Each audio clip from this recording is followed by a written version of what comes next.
Good morning students. देखिए, इस chapter में हमने सबसे पहले लोकतंत्र की परिभाषा के बारे में जाना था, फिर हमने लोकतंत्र की विशेषताएं पढ़ी। अब आगे जो हम पढ़ रहे हैं वो है लोकतंत्र ही क्यों। अब इससे आगे आपको लोकतंत्र के गुण और कुछ दोष बताए जाएंगे। तो हम स्टार्ट करते हैं। मैडम, लिंगदोह की कक्षा में एक बहस शुरू हुई थी। ये हमने शुरुआत में पढ़ा था कि एक कक्षा में हमने एक बहस प्रारंभ हुई थी, उसको पढ़ा था। उन्होंने इस अध्याय को यहाँ तक पढ़ाने के बाद छात्रों से पूछा कि क्या उन्हें लोकतंत्र ही शासन का सबसे अच्छा स्वरूप लगता है। इस सवाल पर सबने कोई न कोई टिप्पणी की। सबके अपने अपने विचार होते हैं, तो यहाँ भी बच्चे अपने विचार प्रकट कर रहे हैं। लोकतंत्र के गुणों पर चर्चा। योलांदा, हम लोकतांत्रिक देश में रहते हैं। दुनिया भर में सभी जगह लोग लोकतंत्र चाहते हैं। जिन देशों में पहले लोकतांत्रिक शासन प्रणाली नहीं थी, वहां भी अब इसे अपनाया जा रहा है। सभी महान लोगों ने लोकतंत्र के बारे में अच्छी अच्छी बातें कही हैं। क्या इतने से ही यह स्पष्ट नहीं हो जाता कि लोकतंत्र सबसे अच्छा है? क्या अब भी इस पर बहस करने की जरूरत है? ये योलांदा के विचार थे। आगे देखिए, तांगकेनी, लेकिन लिंगदोह मैडम ने तो कहा था कि हमें किसी चीज को सिर्फ इसलिए नहीं मान लेना चाहिए कि बाकी सभी ने उसे मान लिया है।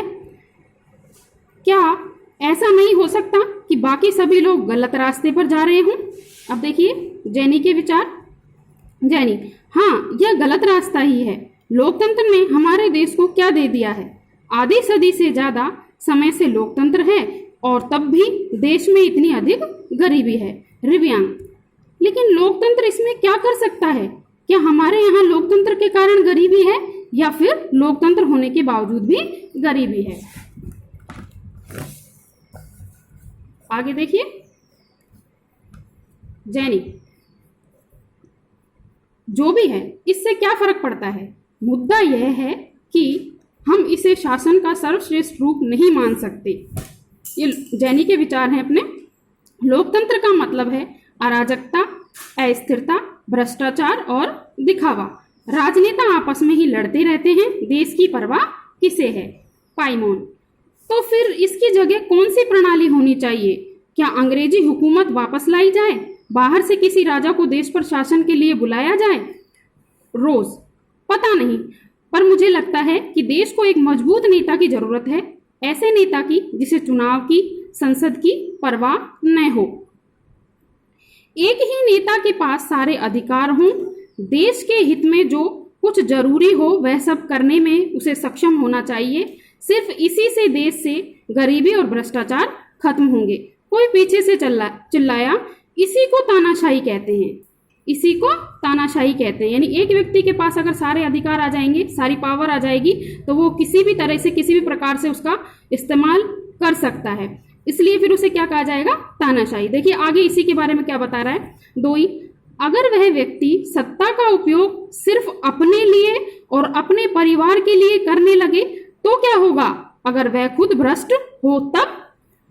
रोज, मैं सिर्फ ईमानदार, संजीदा और मजबूत नेता की बात कर रही हूं। दोई क्या के विचार देखिए। यह ठीक नहीं है। तुम वास्तविक लोकतंत्र की तुलना आदर्श तानाशाही के साथ कर रही हो। हमें आदर्श की तुलना आदर्श के साथ और वास्तविक की तुलना वास्तविक से करनी चाहिए। जरा तानाशाहों के वास्तविक जीवन के बारे में पढ़ो। वे सबसे ज्यादा भ्रष्ट, स्वार्थी और क्रूर होते हैं।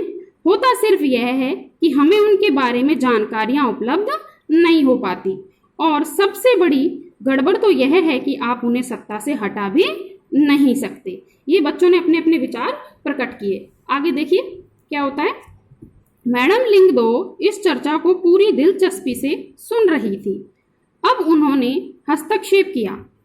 तुम सब लोग इतने मगन होकर इस बहस में लगे थे, यह देखकर मुझे खुशी हुई।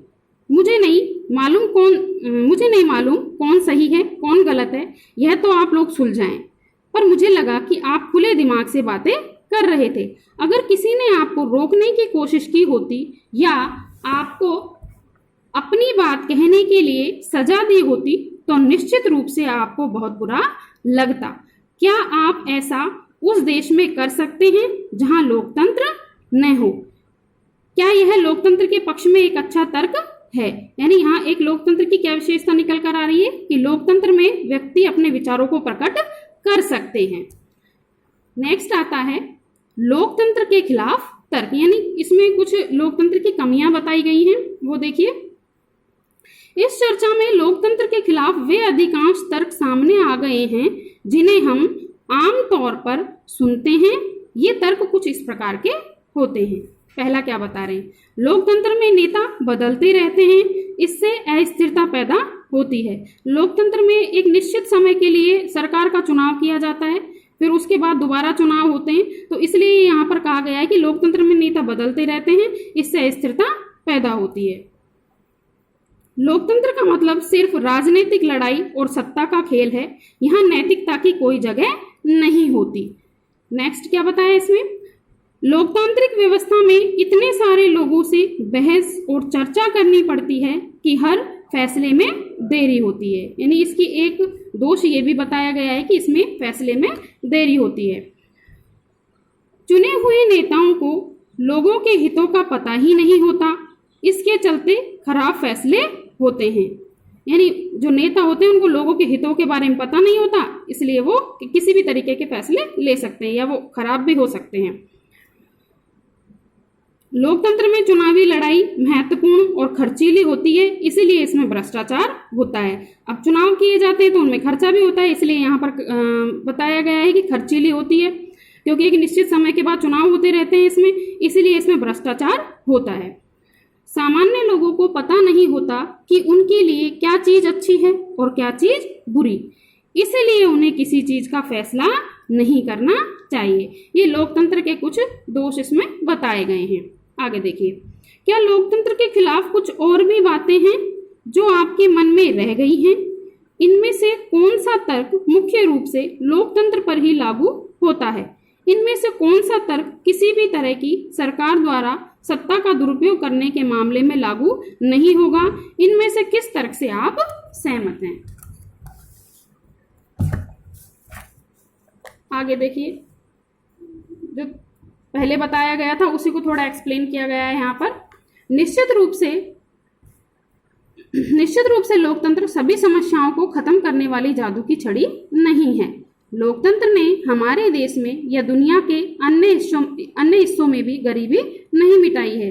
सरकार के स्वरूप के तौर पर लोकतंत्र सिर्फ इसी बुनियादी चीज को देखता है कि लोग अपने बारे में खुद फैसले करें। इसमें क्या बताया कि सरकार के स्वरूप के तौर पर लोकतंत्र सिर्फ इसी चीज को देखता है, और किस चीज पर ज्यादा दबाव डाला जाता है, इसमें किस चीज पर ज्यादा जोर दिया जाता है कि लोग अपने बारे में खुद फैसले करें।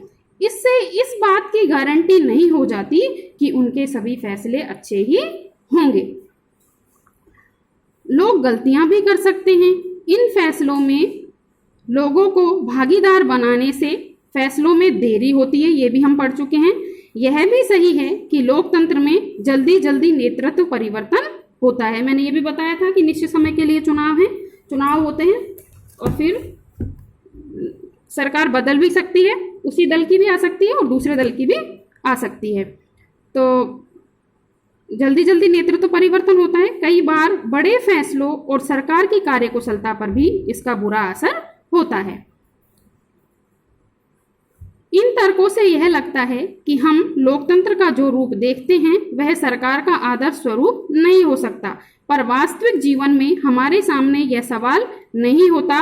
वहाँ सवाल यह होता है कि क्या हमारे पास सरकार के स्वरूपों के जो विकल्प उपलब्ध हैं उनमें लोकतंत्र किसी भी दूसरे से बेहतर है। तो आगे जो हम पढ़ेंगे वो हम लोकतंत्र के पक्ष में तर्क पढ़ेंगे, यानी जो लोकतंत्र के गुण हैं वो बताए गए हैं।